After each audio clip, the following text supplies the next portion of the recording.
Donc, on vient d'assister aux deux conférences de presse, hein, Guinée équatoriale et Côte d'Ivoire. Intéressant parce que bon, vous avez une équipe évidemment qui est beaucoup plus décontractée, hein, parce que qui est quasiment qualifiée. Même si je pense que la Côte d'Ivoire aussi, d'une certaine manière, parce qu'à mon avis, avec 3 points quand même, on n'est pas loin. On peut en tout cas être qualifié en tant que meilleur troisième. Et un match nul, je pense, suffirait quand même contre la Guinée équatoriale. Enfin, rien n'est fait. Mais vous avez d'un côté l'équipe surprise, hein, que personne n'attendait, attention, qui fait finalement ce qu'elle a l'habitude de faire ces derniers temps. On ne sert pas créer quelques surprises. On l'avait vu même la dernière fois au Cameroun. C'est une équipe accrocheuse où les joueurs sont très solidaires.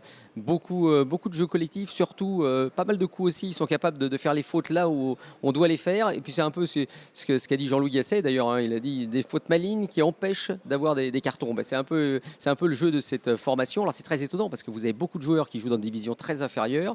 Mais en revanche, dès que les gars enfilent le maillot de la Guinée équatoriale, bang, ils se transforment. C'est plus les mêmes. C'est un truc assez incroyable, à l'image d'Unsue. Mais Unsue, il faut savoir qu'il a un parcours très particulier. C'est que c'est un joueur qui était très bon, qui était en équipe championne d'Europe espagnole des moins de 17 ans. Donc c'est quelqu'un qui a vraiment qui a eu un niveau très très élevé. Puis après, bon, sa carrière s'est un peu effilochée. Aujourd'hui, il est dans un club de Détroit. Mais il n'empêche que sur une compétition comme ça, avec le paletot de son pays, il est capable à peu près de tout. Et Iban est un peu pareil.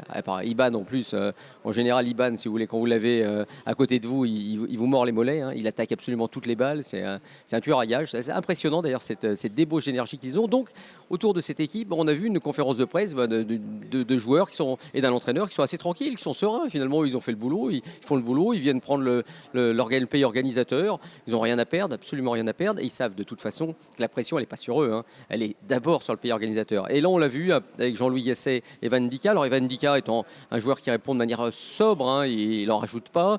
Il a expliqué qu'il se sentait parfaitement bien dans cette équipe, et même dans ce tournoi, que ça avait été peut-être un peu compliqué au départ de jouer une Coupe d'Afrique des Nations, en tout cas de s'habituer au football africain, qui est un football plus physique, mais comme il l'a dit lui-même, c'est lui-même un joueur assez physique, donc ça lui convient parfaitement. Et puis Jean-Louis Gasset qui a un peu énuméré à la fois les forces de l'adversaire et surtout ses propres forces, parce que le but évidemment pour les Ivoiriens, ça va être de marquer des buts et d'être capable surtout de développer un jeu collectif qu'on n'a pas trop vu jusqu'à présent, lié peut-être à la pression sur le premier match. Sur le deuxième, face à un adversaire qui était très fort, j'ai trouvé un match de très haut niveau, les 30 premières minutes avant le cooling break, ça a été assez incroyable, hein, ces allers-retours, cette capacité à faire des efforts, mais malheureusement il s'est rendu compte aussi que certains joueurs étaient peut-être un peu tendres en ce moment pour jouer ce genre de compétition. Donc le retour d'Adingra, lui qui devrait certainement être titulaire, a l'air plus d'interrogations.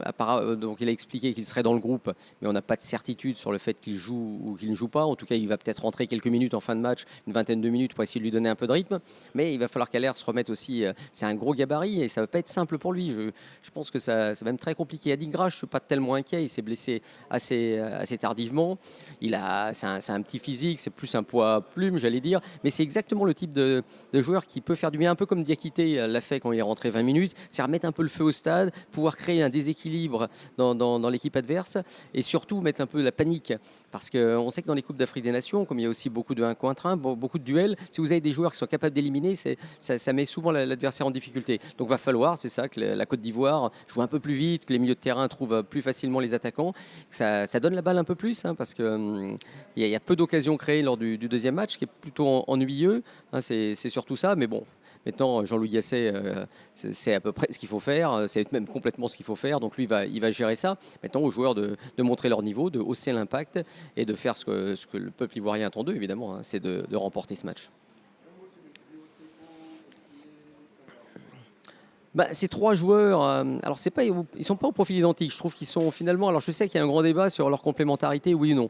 Ce qui est sûr, c'est que dans ce trio, il manque le passeur. Ça, c'est certain. Enfin, il y a d'autres qualités. Hein. C'est-à-dire que dans un match de foot aujourd'hui, vous n'avez pas de numéro 10 à l'ancienne qu'on pourrait connaître. Mais ce qui est sûr, c'est que si vous aviez ce joueur capable de délivrer la dernière passe ou la passe juste au bon moment, ce serait évidemment un plus, parce que vous avez des profils qui n'ont pas ça. Ils ont d'autres choses. La puissance physique, l'impact athlétique, la capacité à casser les lignes, à la fois par la passe, même pour un joueur comme Sangaré et évidemment Fofana. Fofana plus par la percussion, le travail individuel. Alors il va falloir qu'il oublie un peu d'être le héros. de manière permanente, parce que ça, évidemment, il a tendance à le faire, ce qu'on peut comprendre, hein, parce il a sauvé tellement de fois, à la fois Lens à l'époque, et même c'est la Côte d'Ivoire, on l'a vu avec son premier but. Là, il a failli aussi marquer, si ce n'était l'arrêt du gardien nigérian. Donc, ça veut dire que c'est le joueur le plus impactant offensivement, mais la contrepartie, c'est évidemment que de temps en temps, et même beaucoup, il a tendance à garder la balle. Alors, il fait un tour sur lui-même, il percute, il va, mais tout ça, sur ce football africain où ça demande beaucoup d'efforts, bah, c'est pas toujours très simple, parce que si vous passiez la balle, ça ira un peu plus vite, et ça pourrait aider l'équipe. Surtout que je pense qu'il a quand même la capacité à le faire, mais il a tendance finalement à baisser un peu la tête, mais c'est un super joueur, il n'y a rien à dire. Mais il manque donc cet élément qui serait celui qui va faire la dernière passe. Quant à Kessié, c'est encore un autre profil aussi. Kessié, vous pouvez lui donner la balle, en général il ne la perd pas, il donne un peu le tempo, une sorte de rythme au match. Pour être honnête, hein, je pense que jusqu'à présent, j'ai jamais vu non plus un grand Kessié en équipe de Côte d'Ivoire, sauf contre l'Algérie. Donc c'est le moment pour lui justement de hausser son impact avec le pays et sous le maillot des Ivoiriens. Et, je pensais à l'Algérie il y a 2 ans, à la Coupe d'Afrique des Nations, où là je l'avais trouvé assez monstrueux. Et Sangaré, Sangaré, c'est vraiment ça a toujours été un coup de cœur. J'ai toujours trouvé qu'il avait lui, pour le coup, alors un impact en équipe nationale très très fort. Ce début de compétition, il n'a pas été trop à son avantage. Il a équilibré peut-être un peu l'équipe parfois, mais je pense qu'il peut faire beaucoup, beaucoup mieux. Aussi bien, alors lui, pour le coup, dans la percussion. Il a aussi une capacité de passe longue qu'il doit utiliser un peu plus. Maintenant, il faut aussi que les côtés se développent un peu mieux, qu'il y ait un peu plus de monde sur les côtés, faire rentrer des joueurs, ce qui permettra un peu de libérer quelques espaces.